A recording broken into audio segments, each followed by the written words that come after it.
Hello friend, स्वागत है मेरे यूट्यूब चैनल में। और आज के वीडियो में हम बात करने वाले हैं आधार में लिमिट क्रॉस के ऊपर। जो कि बहुत सारे लोग डेट ऑफ बर्थ चेंज करवा रखे हैं और बहुत सारे लोग का जो डेट ऑफ बर्थ प्रोसेस 3 महीना 4 महीना, किसी किसी का 9 मंथ 10 महीना तक लग जाता है, फिर भी उसका डेट ऑफ बर्थ जनरेट नहीं हो पाता है। तो वो लोग क्या करते हैं, फिर से आते हैं एनरोलमेंट करवाने के लिए कि शायद सेकेंड बार अपडेट करवा लूँ तो मेरा डेट ऑफ बर्थ सही हो जाएगा। और सबसे बड़ा दिक्कत होता है होल्ड होने का। आप मैंने वीडियो में बहुत बार पहले बनाया कि जो होल्ड होने का रीजन होता है कि फर्जी डॉक्यूमेंट्स, चाहे फर्जी मार्कशीट भी मार्केट में देखने को मिल जाता है, बहुत पोर्टल वाले देख रहे बनाता है। और बहुत सारा बर्थ सर्टिफिकेट जो फर्जी, सबसे ज्यादा फर्जी बर्थ सर्टिफिकेट यूज किया गया है, जिसकी वजह से क्या होता है कि डेटा फर्जी पकड़े आने पे कभी कभी रिजेक्ट किया जाता है, कभी कभी ऐसा होता है कि उसको ऐसा अटका दिया जाता है कि दोबारा वो रिजेक्ट भी नहीं होगा ना जनरेट होगा। सबसे बड़ा दिक्कत वहां पे आता है। लेकिन बहुत सारे लोग जब होता है लिमिट क्रॉस दिखाता है, और जब वो लिमिट जब चेक करते हैं आधार के पोर्टल में जाके, तो इस तरह शो होता है। जैसे मैं आपको स्क्रीन पे दिखा देता हूँ, 1 अपडेट लेफ्ट, इस तरह शो होता है। लेकिन जब डेट ऑफ बर्थ अपडेट करवाने आता है उसको, तब उसको दिखता है कि लिमिट क्रॉस, लेकिन फिर भी उसका अपडेट अवेलेबल रहता है 1 अपडेट। तो ये प्रॉब्लम जो डेट ऑफ बर्थ में लिमिट क्रॉस का प्रॉब्लम क्यों होता है, इसके बारे में हम जानेंगे। इस वीडियो का आप एंड तक बने रहिए, आपको डिटेल्स में जानकारी देंगे। तो फ्रेंड्स, आपको बता दूं कि देखिए, डेट ऑफ बर्थ में लिमिट हमेशा एक होता है। पहले देखिए, जो 2017 का पहले अपडेट करवा रखे हैं डेट ऑफ बर्थ, उसका क्या है कि अभी भी करने से हो जाता है, लेकिन शायद 2-4 महीने से, यानी कि सितंबर महीने से ऐसा दिक्कत आ रहा है कि वो भी शायद बंद हो गया है, ये सितंबर 2024 से। लेकिन इसके पहले क्या था कि जो 2017 का पहले डेट ऑफ बर्थ चेंज करवाया है, उसका लिमिट क्रॉस रहने पर भी अपडेट हो जाता था। लेकिन अभी कंडीशन ऐसा है कि आपका 1 अपडेट जो शो होता है। लेकिन बहुत सारा क्या कर रहे हैं, जिसका डेटा पहले से प्रोसेस में है, जो एनरोलमेंट प्रोसेस बता रहा, वो क्या करते हैं, जनरेट नहीं होने पर फिर से आगे करवाते हैं। जब फिर से करवाते हैं तो बताता है date of birth limit cross. इसमें भी वो परेशान रहता है कि मेरा लिमिट क्रॉस क्यों बता रहा है, क्योंकि उसको तो पोर्टल में दिख रहा है 1 अपडेट लेफ्ट। तो क्योंकि देखिए, हमेशा डेट ऑफ बर्थ और नेम में 2 लिमिट, डेट ऑफ बर्थ और जेंडर में 1 लिमिट होता है। क्योंकि जब भी आप डेट ऑफ बर्थ अपडेट करने आए, क्योंकि आपका पहले से 1 लिमिट लॉक है वहां पे, यानी कि जो डेटा आपका प्रोसेस में, तो सेकेंड टाइम क्यों अप्लाई कर रहे हैं, जब तक वो रिजेक्ट नहीं होता आपको दोबारा करने देगा नहीं। इसी वजह से वो आपका रिजेक्ट होता है। तो दोस्तों को पता ही होगा, ये जो अपडेट आया था कि जेन्युइननेस ऑफ क्यूआर कोड, यानी कि जितने भी birth certificate, pan card, voter card, जितने भी डॉक्यूमेंट्स में क्यूआर कोड है, तो वो स्कैन होना चाहिए गवर्नमेंट की वेबसाइट पे, तभी आप उसको अपलोड करेंगे। नहीं तो अगर फ्रॉड डॉक्यूमेंट से फर्जी, तो उसको आप बिल्कुल इसको इग्नोर कर दें। क्योंकि ये जो बहुत काम का चीज़ है, बहुत इन्फॉर्मेशन दिया गया यूआईडी द्वारा कि जितने भी डॉक्यूमेंट्स को हमेशा स्कैन करके ही करें। क्योंकि ये जो अपडेट पिछले 5-6 महीना पहले आया था, जो कि बहुत इन्फॉर्मेटिव जो था यूआईडी के द्वारा।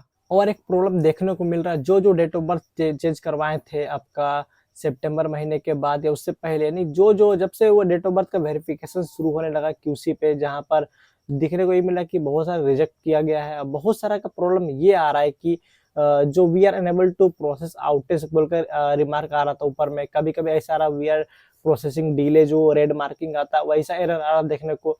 इससे साफ पता चलता है कि वो रिजेक्ट हो चुका है। और एक बात आपको बता दूं, देखिए, कभी कभी चेक करते हैं स्टेटस तो ओनली रेड आ जाएगा इस तरह, यानी कि जैसे आप स्टेटस चेक करते हैं ओनली रेड दिखेगा, यानी कि कंप्लीट लिखा हुआ रहेगा।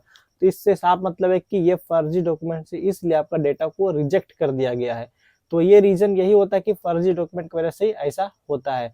और मैक्सिमम लोग क्या कर रहे हैं, अभी आपको पता है कि मार्कशीट वगैरह फिर से यूज करने में, तो जितने पोर्टल होते हैं, पोर्टल में जितने फर्जी डॉक्यूमेंट्स बनते हैं, वही सब डॉक्यूमेंट्स को अटैच करने लगे हैं सभी लोग। ऑपरेटर भी को पता नहीं रहता कि आखिर है क्या, वो पब्लिक डॉक्यूमेंट्स ला रहे हैं, हम तो अपलोड कर रहे हैं, और पता चल रहा है रिजेक्ट हो रहा है। आपको पता होगा नेम में तो रिजेक्शन भी हो रहा है, लेकिन सबसे बड़ा प्रॉब्लम हो गया डीओबी का लिमिट क्रॉस वाला। यानी कि बहुत सारा का जो मतलब वो 1 साल से ही प्रोसेस में होता है। ऐसा नहीं कि आपका, देखिए, क्राइटेरिया उसका होता है कि 6 मंथ में 18+ वाला हो जाता है, होने की बातें हो ही जाना चाहिए।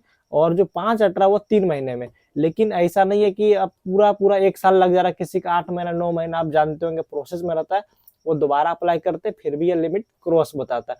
तो अब बात करते हैं इसके सॉल्यूशन के ऊपर, ये कैसे ठीक कर सकते हैं इसको। तो फ्रेंड, जब भी आपका जो डेटा जो एनरोलमेंट प्रोसेस में दिखाता 3 महीने से ज्यादा हो जाता है, तो आपको करना क्या चाहिए, आपको मैं आपको बता दूं इसमें कि सबसे पहले 1947 में आपको कॉल करना है। कॉल करने पर एक कंप्लेन रजिस्टर करना है, जिसमें बताना है कि आपका जो डेटा है लगभग 3 महीना पार हो चुका है, बहुत इमरजेंसी जरूरत है, मतलब अपना जो भी प्रॉब्लम आप बताइए, और एक कंप्लेन रजिस्टर करने को बोलिए। कंप्लेन रजिस्टर करने से क्या होता है कि आपको एक सीरियल नंबर दिया जाएगा, एस लिखकर शुरू होगा, और उसको क्या करना है कि हर 1 सप्ताह में आपको चेक करना है, स्टेटस डालकर चेक करना है उसका स्टेटस क्या आ रहा है। असाइंड पे दिखेगा तो आपको वेट कीजिएगा। वैसे बोला जाता है कि 30 डेज में आपका रेजुलेशन आ जाता है, जो भी आपका प्रॉब्लम उसको रिजोल्व कर दिया था 30 डेज में। लेकिन अभी कंप्लेन इतना ज्यादा होता है कि कभी कभी आपका 3 महीना कंप्लेन, 4 महीना भी मतलब कंप्लेन में ही समझिए कि जो प्रोसेस में है उसको कंप्लेन भी प्रोसेस में चला जाता है। ऐसा भी प्रॉब्लम आता है। इसमें क्या करना है आपको, हर एक सप्ते में कंप्लेन को हाईलाइट करवाना है, यानी कि उसी कंप्लेन नंबर लेके आपको कॉल करना है। ये नहीं कि आपको यहाँ पर अगर प्रोसेस ये जनरेट नहीं हो रहा है तो आपको क्या करना है, कंप्लेन दोबारा कभी नहीं करना है। जो कंप्लेन नंबर आपको मिला है उसी कंप्लेन नंबर को लेकर कॉल करिए, वहां पर हाईलाइट करवाइए बार बार। इसी चीज को बताना है कि हम पहले कंप्लेन कर चुके हैं, अभी तक हमारा ये रिजोल्व नहीं हुआ, जिसको आप रिजोल्व करवाइए। हर एक सप्ते में हाईलाइट करते हैं, एक सप्ताह में एक बार तो आप कॉल कर सकते हैं दिन भर में, तो हमेशा कॉल करिए। इससे क्या होगा कि आपका केस को हाईलाइट करेगा और आपका जल्द से जल्द जनरेट हो जाएगा। लेकिन इतना ध्यान दीजिए कि आपको सेकंड टाइम अप्लाई नहीं करना है। डेट ऑफ बर्थ में आपका 1 लिमिट, नेम में 2 लिमिट और जेंडर में 1। मैक्सिमम जो केस नाम और डेट ऑफ बर्थ में ऐसा होता है, तो आपको यही करना है कि सेकंड टाइम अप्लाई मत करिए। जो डेटा प्रोसेस में उसको प्रोसेस में रहने दीजिए, बार बार कंप्लेन करके हाईलाइट करवाइए। इससे क्या होगा कि आपको कॉल करने से, यानी कि अगर कहीं 3 महीने लग रहा तो हो सकता है आपका 1.5 महीने में जनरेट हो जाए। कभी कभी ऐसा होता है, मैंने बहुत बार ट्राई किया, हो गया है। कब मेरे पास ऐसा केस कहीं फंसता नहीं, क्योंकि हम सारा डॉक्यूमेंट्स को जांच करके काम करते हैं। तो मेरा कोई भी केस 3 महीने से ज्यादा होता नहीं है। और जब भी होता है तो हम यही काम करते हैं कि कंप्लेन करिए और उसको रिजोल्व इजीली हो जाता है यूआईडी के द्वारा। अगर आप यही काम एड्रेस में कर सकते हैं, यानी कि जो केयर ऑफ में चेंज करना होता है, यानी हस्बैंड नेम, फादर नेम, अगर एड्रेस में कुछ भी सुधार करेंगे, आपका पहले से अगर एड्रेस प्रोसेस में, तो दोबारा आप कर सकते हैं यही चीज। लेकिन आप नेम, डेट ऑफ बर्थ और जेंडर में नहीं कर सकते, क्योंकि उसमें लिमिट लगा हुआ होता है।